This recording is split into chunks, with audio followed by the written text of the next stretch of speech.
That's your food there. That's the price. Yeah. But you know the chicken matter now. You don't stick. But it doesn't matter still.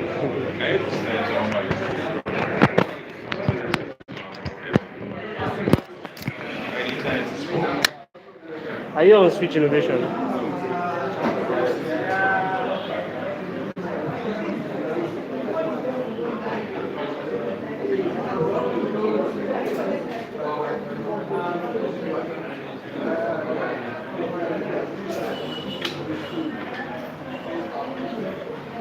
You can't sign in. But wait, I thought if you had completed the slide, you would have just downloaded it as PPT or PDF.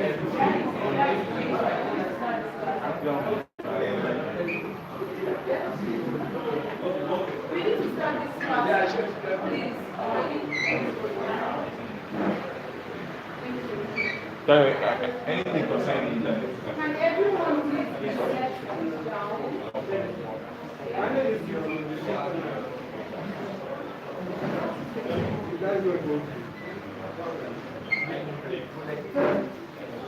Did you get?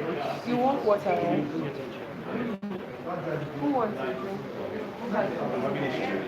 Okay, let me look for their genius. Is it there?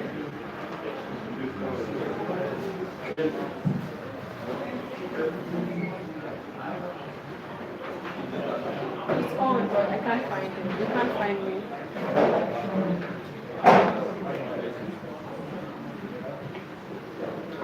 Like I'm on, but you can't find. I don't know why. Yeah, that's it.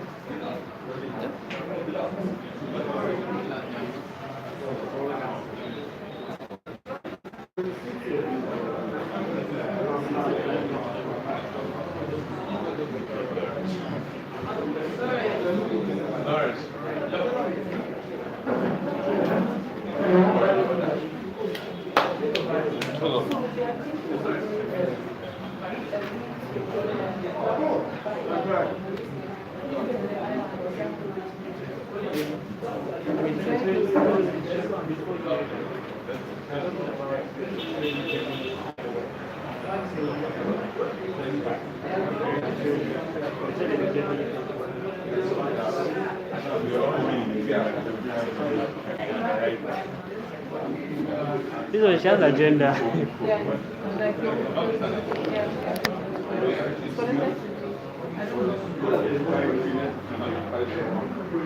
George, is the server on? Answer me now. Let's do. I said the server on. Is it on or is it on? Is the server on? It's not on now. Where's your charger?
Like legit, you have like 45 minutes. Can you make miracles? Okay, thanks. Hello. Hi.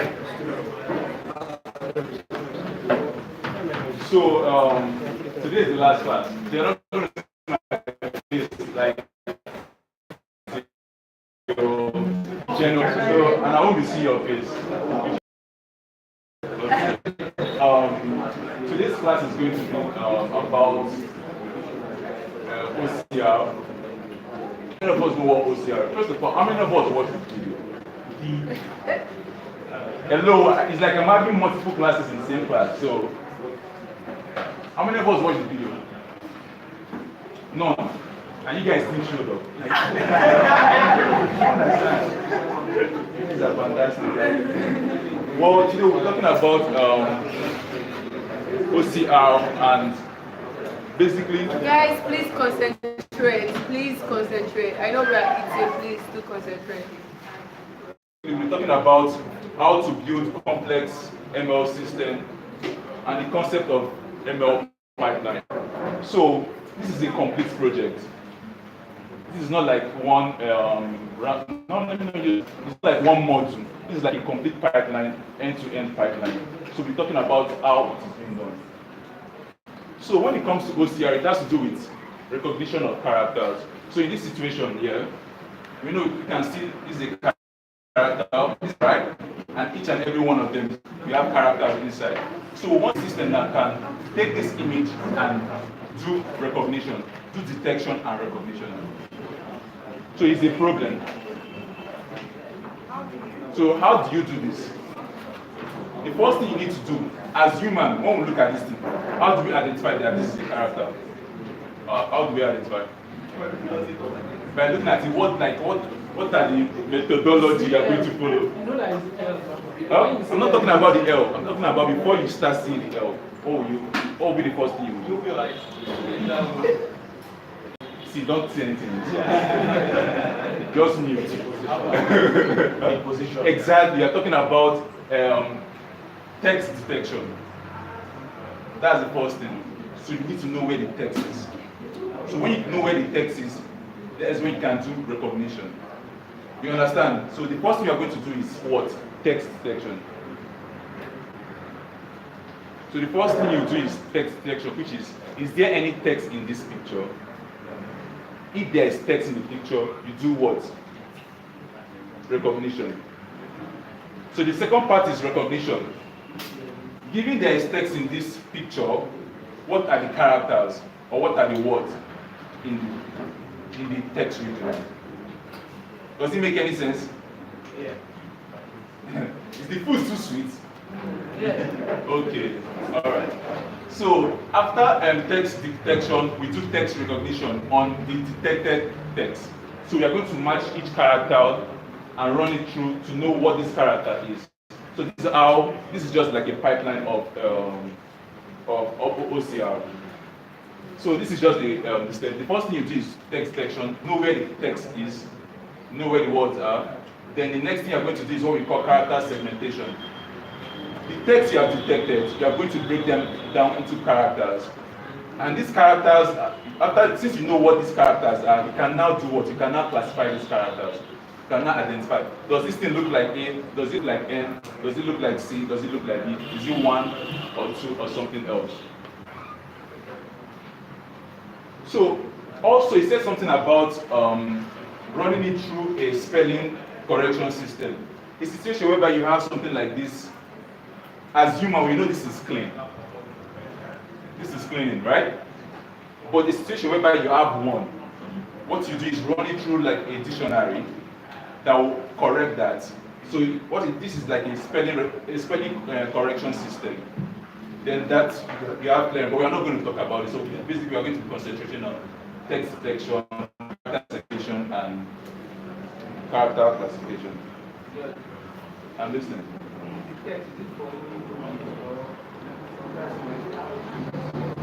Might have what? Yeah, characters. Anywhere. So this is the pipeline. So you have your image. You do what? First, what are you going to do? First thing you're going to do. Second thing. Then the last one is what? So when it comes to this system, this pipeline, you can see that they have different modules, and it's quite challenging. The situation whereby you have like a large team, you want to know who you are going to allocate, which team are you going to allocate to the text detection how many people you are going to allocate to this text segmentation and character recognition. So it's a big problem. So this is where modernization of your machine learning pipeline comes in. So this time around, you want to like allocate, maybe you want to, if you have about 15 people, you want to allocate 5 people. Let's say you want to distribute them equally. You have 5 people here, you have 5 people there, you have another people there. So now, later on, we're going to talk about resource management. Like, why should you dedicate more resources in one department than the other? We'll talk about that. So this is basically the pipeline of OCR. Then, before we do that, we're going to talk about sliding window. You guys heard about kernel, right? Splitters, kernel, what this guy John said. Oh, he's even here. So we talked about kernel. So today we're talking about sliding window. So usually, when it comes to text detection, when it comes to text detection, it's a very big problem because sometimes word tends to have uneven or varying aspect ratio. You can have a sentence of about 10 lines, of about 20, of about 3 lines or 4 lines. You can have one about just 1 or 2. So these are varying. But when it comes to, okay, I'll talk about, when it comes to human, we have a fixed aspect ratio. The ratio between the width and my height is fixed, or it varies between a range that is not that large. So let's ignore text detection. Let's talk about pedestrian detection. So why is this thing a simple problem? Why? Because what? Because I just said something about aspect ratio now. Why?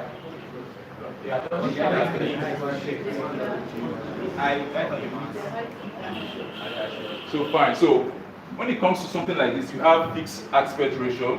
It makes it very easy for you to detect. But when it comes to something like this, you have varying aspect ratio. You understand, right? And also, irrespective of the distance from the camera, because of that little variation in aspect ratio, you can still do detection. But in this situation, you still have a problem with the aspect ratio. You get? But this is beyond. This is just beyond. When it comes, the problem with OCR is just beyond aspect ratio. It has a lot of problems. Like it has a lot of problems. Let's just like that. So we know what supervised learning is all about, right? Hello, we have been doing supervised learning. So in this situation, what are you going to do? You get your positive examples. You get like a normal positive example. These are humans, and this the aspect ratio. You get the image patch of 82 by 32. These are positive examples. You have humans in this one. In this situation, you have your negative example. You don't have humans in that one. So this is your what? What do you call this system? Hello? This is your what? Your data set, right?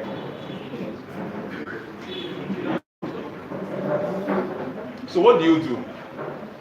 What you do is that, just like what he said, you have your sliding window detector, your kernel, you run it through your image, then from there you detect whether there is human, whether there is a pedestrian or there is no pedestrian. Does it make any sense? Yeah. Thank God we had this class today. Thank God we had this introduction to CNN today, because I'm not going to be explaining much. He has done the work, so you just transfer that knowledge, put it here. That's all. So basically, that you apply CNN, just like what he said, or you apply SVM, which stands for what? Or logistic regression. So what we do is that we run through, we run our kernels through. You said something about stride, right? Yeah. So you remember what stride is? So what is stride? The number of steps. Number. Okay, let's say according to what's his name again? John. It's not this John. Emmanuel Duru. Yeah. So he said something about stride, like when you are walking, like this, they are striding like Okay, John, John also mentioned. that. So when you stride, like when you say stride, like you stride, like the distance you are covering with one step is much. I don't know that, like how am I supposed to? Let's say, okay, let's imagine that this is the box now. This is the box we are seeing here. So when you stride by one, you are striding one. But when you stride by two, one, you get the point. You are covering more distance. So by doing that, you are bringing the spatial dimension down. And when you bring that down, according to what he said, when you stride by two, supplement it by increasing the depth of your theta, increase your theta size by two. That is what he said. Like I never knew that. Like I keep saying that, but I kind of it dawned on me today, so it kind of made sense. So in this situation, you stride. It's like your step size. You stride, then you do your detection.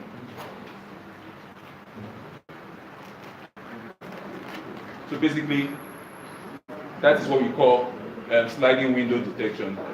So now let's go back to our text detection.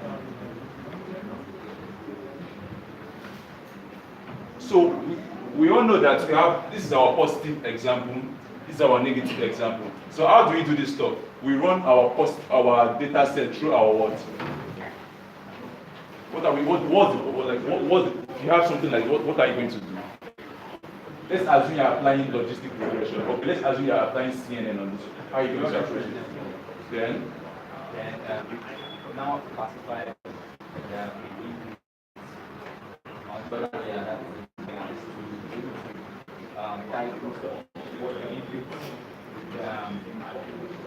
this is the data you pass me. So you want to recognize those texts. Okay, you want what's going to be our loss function? The predicted log of this negative log. Say something. Just say something good.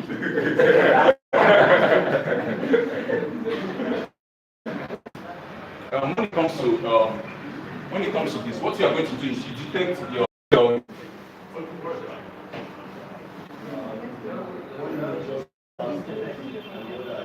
one image as well.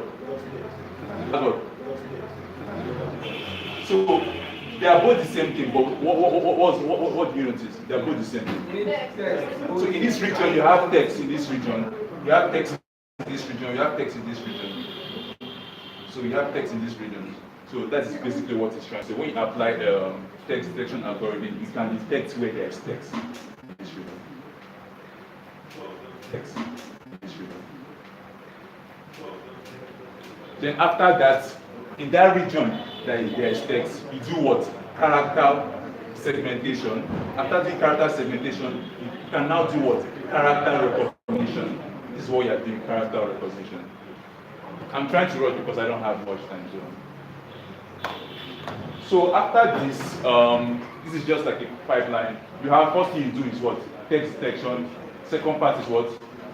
Character segmentation. The last one is what? So now we are going to talk about getting a lot of data. So artificial data synthesis. So in this part, it's more or less like a situation where you don't have enough data, or the data you have, okay, when you don't have enough data. And you should remember, we said something about if your model is overfitting, what do? You add more data. So let's say your model is overfitting. You want to make your model more robust. So how do you generate that data? So you can generate data. You can create data, creating new data from scratch, or you can do data augmentation. So I don't want to talk about GANs, but you use GANs, generative adversarial neural network, for generating new data. So in this situation, let's say this is what's given this image. It has the concept of what cat is. You should look at it, both of them, that it knows that this is an autoencoder. So it has the concept of what cat is. So it knows what cat is. So it can generate cats. I don't know whether you should look at the difference. Do you guys notice the difference? What is the difference? 5, right? How many here? So, so basically, given something, it can generate multiple of that, basically. But it's beyond that. It's beyond that. You have your discriminator and your generator. So, giving something, it can generate more data. So, imagine that you have one here. It will generate multiple of one, different type of one. So, this is how you create new data sets. So, basically, it is. Then another thing you can do is this is the second part. Okay, this is also another way of generating new data set. Let's assume that you want S and you want I. You have limited data of S and I. But when you know that in your Microsoft Word or whatever, you have multiple fonts of I. You can get different fonts of I, gather many of them. They are all in the same class of I. So you have different data of I. What I said doesn't really make any sense. Yeah. So in that situation, you have done what? You have generated the artificial synthesis. So the same thing too, yeah. So this is the real data, this is the synthesized data. Then another thing you can do is what you call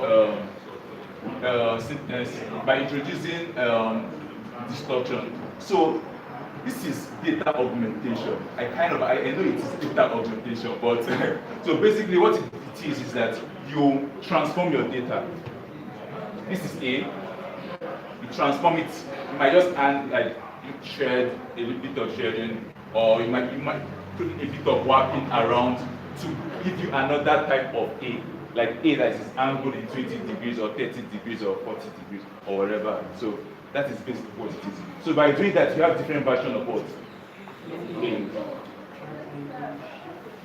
So the same thing, then you feed that to your model, makes your model robust, then you can do your character recognition. So this is the last part. This part has to do with ceiling analysis. So when it comes to building machine learning pipeline, the most important thing is your time.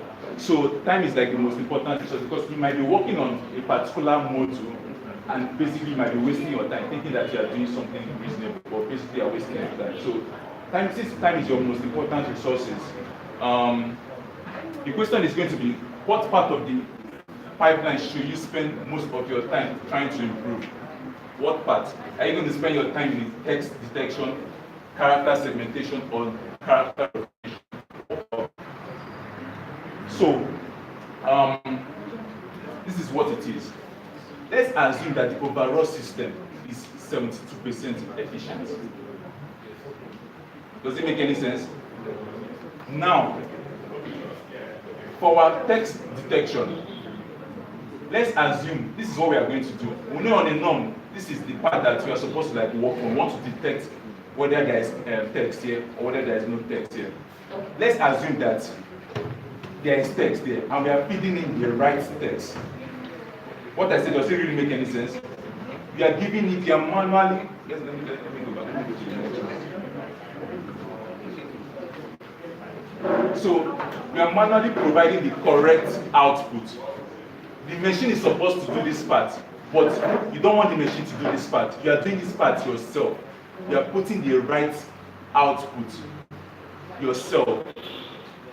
Does it make any sense? No, I'm saying that's so this is what I'm saying. Your system is overall is 72%. Overall system is 72%. But this time around, you want to make this part constant. How do you make it constant? You make this part, you provide the right, this part is supposed to be working, but you don't want it to work. You provide the right output of this part. You make it constant. This part too is supposed to be working. You don't want it to work. You provide the right output. You want to know how efficient as you go down the pipeline. If you make this one constant, if you should make this one, what is the effect? Does it make any sense? What I say doesn't make any sense? Yeah. So let's assume that the overall system is 72% efficient. Now, you do text detection. You provide the right output. In this situation, you're having 100% accuracy in the text detection part. Your system overall efficiency now is 89. You do the same thing for character segmentation. It's now 90. You do the the last one for character recognition is now what? 100. So now it's going to be, what part of the system should you spend time? So you can see from overall text detection, you have about how many percent? 70%. Then from text detection to character segmentation, how many percent? From this to this, how many do you have? So what can we say about this? How do you allocate your resources? And what?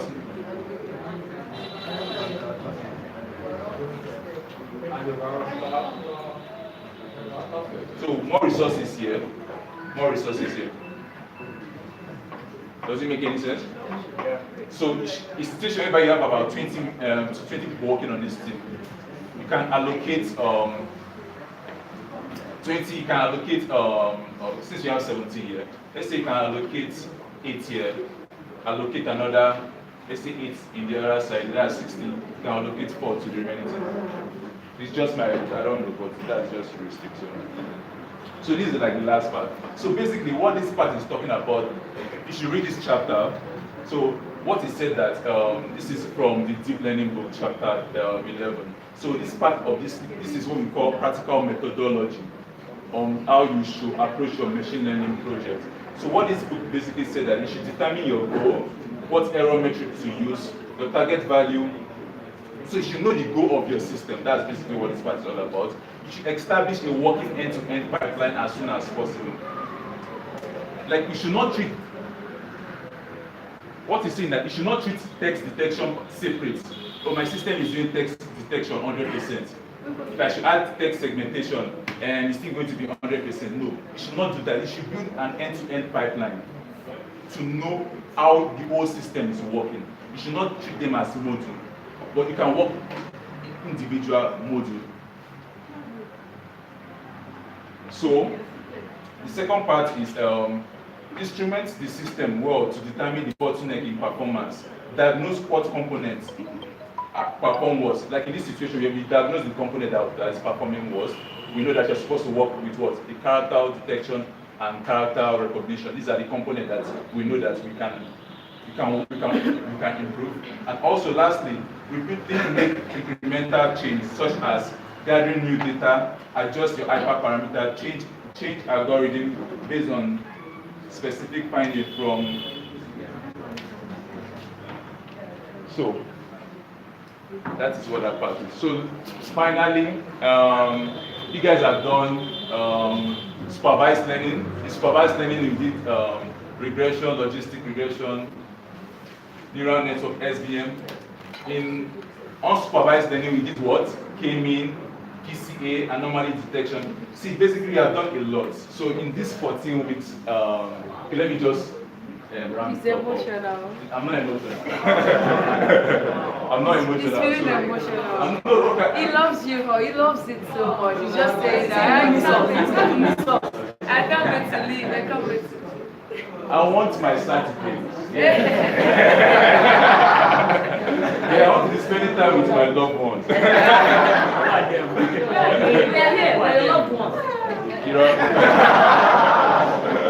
It's a new family. Yeah, 14 weeks family. So, okay, personally, it has been a wonderful experience.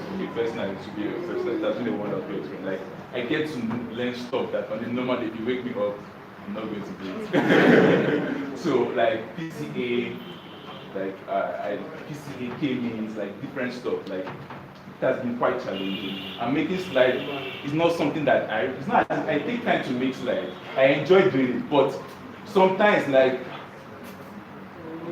it's quite emotional to make slides. And sometimes, like, I try to put myself in a position that, okay, if I'm going to teach myself, how am I supposed to understand? It's a big problem for me. And I don't know whether you guys have learned from my class, but I believe you guys have learned from my class. Okay. So, thank you. Thank you for showing up.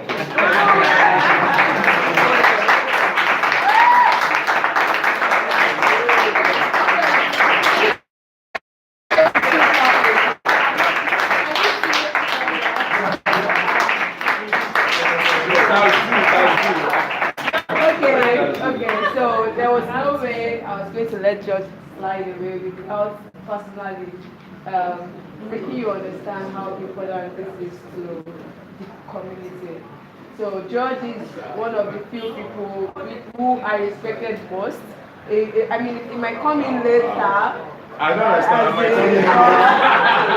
I But he always has the best intention, and he never says no to knowledge. It's been with AI Saturday Lagos. It's the same with Florence from day one. Even from when he was in AI Saturday, he come to class late. So that's his job. So, but what I wanted to drive out was that just like Lawrence, like I said earlier, I was like, okay, we need to start this new cohort and we need to be able to take this and that. And it was like, no problem, it's fine. And it wasn't like it was going to be convenient for him, but he saw it as a challenge and as a means to learn more. At some point, I'm sure it also got bored or something, but he kept going on. Some of these things he knows already, but he could have used them to do reinforcement learning or something that would further improve his knowledge. But yet, he comes in every Saturday. For someone who does not like to show up so often, that is really, we should give it to him.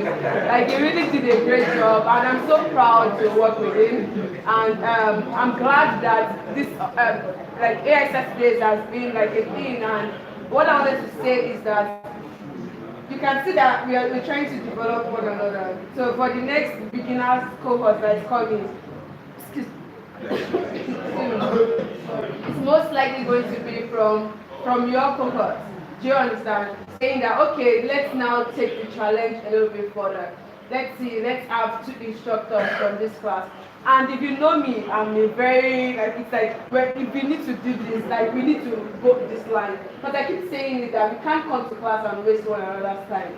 Like, I love my Saturdays as well. But if I'm going to come to this class, and if it's going to spend a lot of time on the slides and not be able to communicate it well, then we are wasting our time. We are wasting everyone's time. So if that's like the thing we try to like drive out, it's not about coming to just eat rice or anything. It's about learning and trying to do more projects. And my goal is that we are able to get more people into the industry, but we need to help ourselves to get into the industries as well.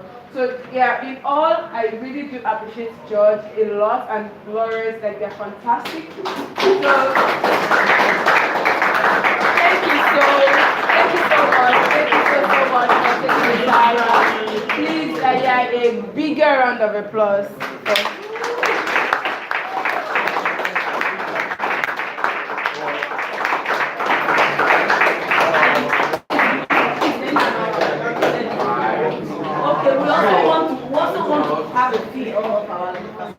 Okay, let me just say something very I just want to like spend like 1 minute to just say something. Like, okay, fine. You guys are true with this stuff. You shouldn't just be as if you are true. Like, I believe what you guys should do is try to spend time, go back to this stuff, do it again. And above beyond that, like I keep telling people, next year is going to be in PA. Yeah. Next year, we don't know. have Like we even next have year is going bigger to be in things. PA. So position yourself. You don't position yourself well, you'll be surprised. So and there's a lot of yourself. opportunities. There's a lot of opportunities. Like people are coming in. Like, you saw. This is one of the so opportunities. people are coming. So next year, you guys should just position yourself. Like the most important thing, just know the minimum. Like this is the minimum. You have everything you need now. This is just So the minimum. that's like as you're going through introduction to machine learning from Andrew Ng. So one thing, maybe I should motivate you with a story. So I'm actually, as he's going through the course again to teach you, I'm going through the course again to teach myself. And there's a lot of things that I did not understand, but because we are going through the course together, I was able to, so it's easier for me, I get to work and do some deep learning. I come on Saturday, I do machine learning. So I'm using one bird to kill 2 stones.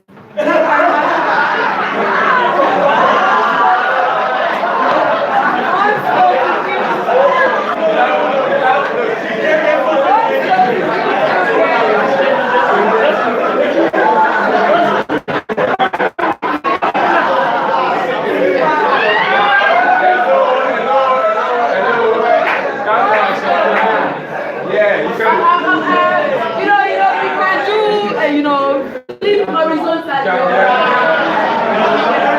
It's allowed, you can You understand what I'm saying, right? Yeah, once those kids.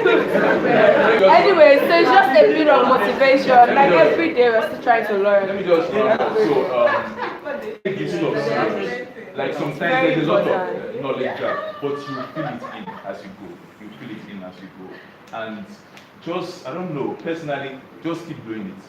Like I've not spent about 2 years doing this stuff. No. And every now and then I feel it in. Now it's like